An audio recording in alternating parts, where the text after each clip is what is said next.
Votre invitée aujourd'hui, Béatrice Rulle, Anna Gabrielle Sabaté, les secrétaires régionales d'UNIA, la nouvelle secrétaire régionale d'UNIA. Bonjour Anna Gabrielle Sabaté. Bonjour. Merci d'être sur Radio Lac ce matin. Vous avez donc pris la tête de la section régionale d'UNIA. Alors vous êtes une ancienne députée catalane accusée de rébellion par le gouvernement de Madrid. Vous avez d'ailleurs fui l'Espagne pour finalement être à la tête d'un syndicat à Genève. Pardonnez-moi le jeu de mots un peu simple et facile, mais doit-on s'attendre à une révolution dans la manière de gérer ce syndicat ?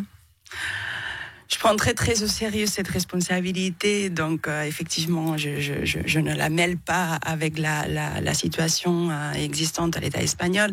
Ça fait plus de 3 ans et demi que je travaille à UNIA, je faisais déjà partie de la direction, donc il faut pas s'attendre à des grandes révolutions, mais plutôt à continuer le travail qui a été fait par mes prédécesseurs. Il y a quand même une révolution, c'est dans le comité de direction, c'est une équipe entièrement féminine. Les hommes n'étaient-ils donc plus bons à rien ?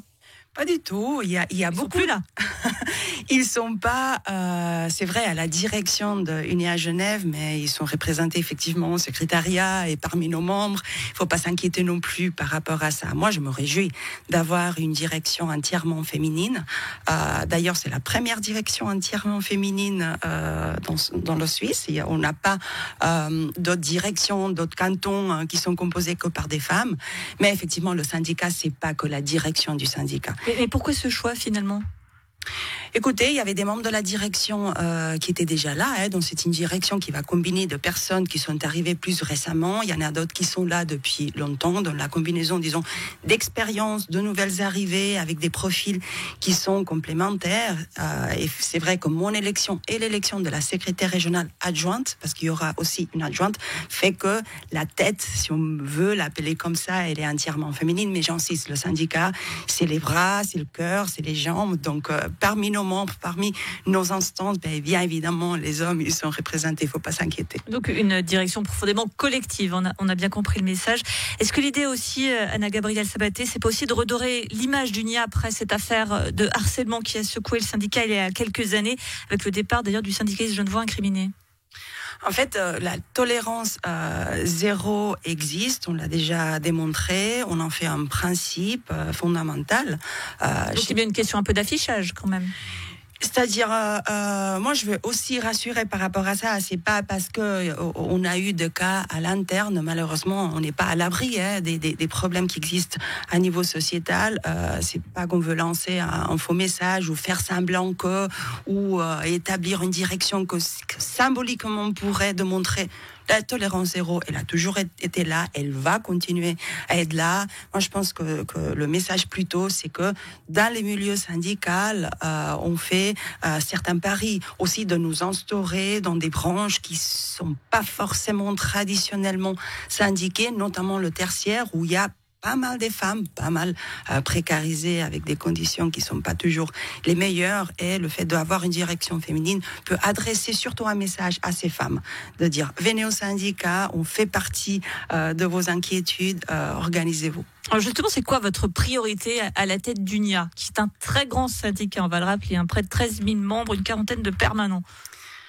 On en a plusieurs, malheureusement. Je souhaiterais dire on en a une, et je vais me concentrer à cette priorité, mais c'est pas le cas. Il y aura des renouvellements conventionnels, par exemple en 2022 pour la construction. On est en discussion salariale pour le gros œuvre ou le second œuvre, mais on aura aussi le renouvellement de la convention collective de l'horlogerie. Ces jours, à présent, on a les livreurs SMUT qui sont en train de s'organiser. Il y a la grève à Neuchâtel. Cet après-midi, on aura une assemblée générale chez nous. Il y a toujours... L'aéroport, c'est aussi bien... Bien évidemment, tout ce qui touche la sous-enchère salariale, là où on voit effectivement des conditions salariales ou des conditions de travail qui ne sont pas acceptables, et malheureusement, il y en a pas mal. Il faut savoir que plus de la moitié des travailleurs ne sont pas couverts par une convention collective. Donc on est loin de pouvoir assurer des bonnes conditions de travail à une partie très très importante des salariés. Et après, même quand il y a des conventions collectives, on voit que parfois les fêtières patronales essayent d'y échapper. Le 28 novembre, on est censé de voter sur la modification des horaires des magasins et la d'ouverture. Donc parfois, on choisit même pas nos propres combats, ils nous viennent imposer soit des fêtières patronales, soit des autorités. Vous venez de le dire, il y a quand même beaucoup de sujets de friction ces dernières années. Bon, typiquement à l'horaire d'ouverture des magasins, sous enchères salariales, vous l'évoquiez, annuité des fonctionnaires. On a l'impression que le célèbre compromis helvétique, il est en panne.